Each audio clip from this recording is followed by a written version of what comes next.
दशहरा का पर्व प्राचीन काल से ही मनाया जा रहा है। परंपरा के अनुसार कालांतर में इसे मनाने के स्वरूप बदलता रहा है।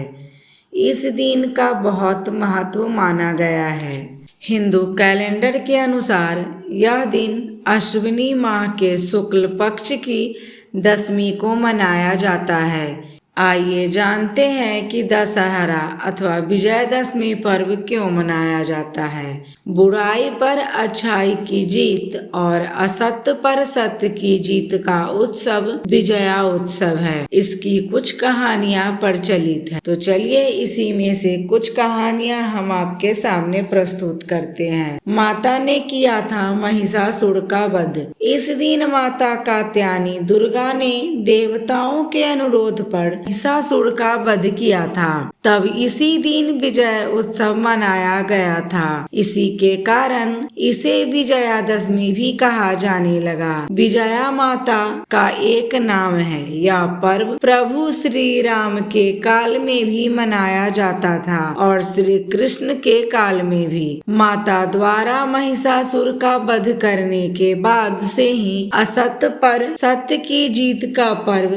विजयादशमी मनाया जाने लगा। रामायण के अनुसार भगवान राम ने ऋषमुख पर्वत पर अश्विनी प्रतिपदा से नवमी तक आदि शक्ति की उपासना की थी। इसके बाद भगवान श्री राम इसी दिन की किष्किंधा से लंका के लिए रवाना हुए थे। यह भी कहा जाता है कि रावण वध के कारण दशहरा मनाया जाता है। दशमी को श्री राम ने रावण का वध किया था। श्री राम ने रावण का वध करने के पूर्व नीलकंठ को देखा था। नीलकंठ को शिव जी का रूप माना जाता है, अतः दशहरे के दिन इसे देखना बहुत ही शुभ माना जाता है। रावण का वध करने के बाद से ही यह पर्व बुराई पर अच्छाई की जीत की खुशी में मनाया जाता है। यह भी कहा जाता है कि इसी दिन पांडवों को वनवास हुआ था और वे वनवास के लिए प्रस्थान कर गए थे।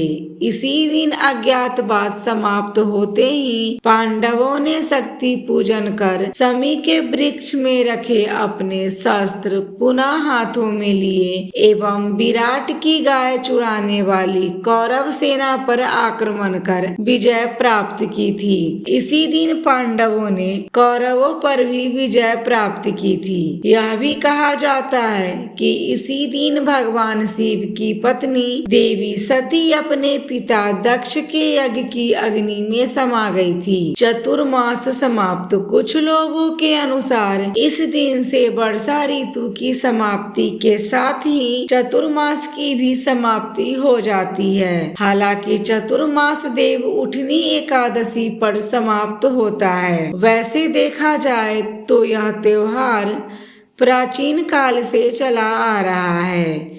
आरंभ में यह कृषि संबंधी लोकोत्सव था। वर्षा ऋतु में बोई गई धान की पहली फसल जब किसान घर में लाते हैं तब यह उत्सव मनाते हैं।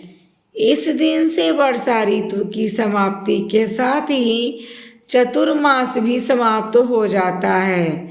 वर्षा ऋतु में बोई गई धान की पहली फसल जब किसान घर में लाते हैं तब यह उत्सव मनाते थे। इस काल से सेहत बनाने का समय प्रारंभ होता है। शमी देने का प्रचलन माना जाता है कि दशहरे के दिन कुबेर के राजा रघु को स्वर्ण मुद्रा देते हुए शमी की पत्तियों को सोने का बना दिया था। तभी से शमी को सोना देने वाला पेड़ माना जाता है। यह भी कहा जाता है कि एक ब्राह्मण ने एक राजा से दक्षिणा में 1,00,000 स्वर्ण मुद्राएं मांग ली थी। जो चिंतित राजा ने एक दिन की मोहलत मांगी। राजा को सपने में भगवान ने दर्शन देकर कहा कि समी के पत्ते लेकर आओ और उसे स्वर्ण मुद्रा में बदल दूंगा। यह सपना देखते ही राजा की नींद खुल गई। उसने उठकर समी के पत्ते लाने के लिए अपने सेवकों को साथ लिए और सुबह तक समी के पत्ते एकत्रित कर लिए। तभी चमत्कार हुआ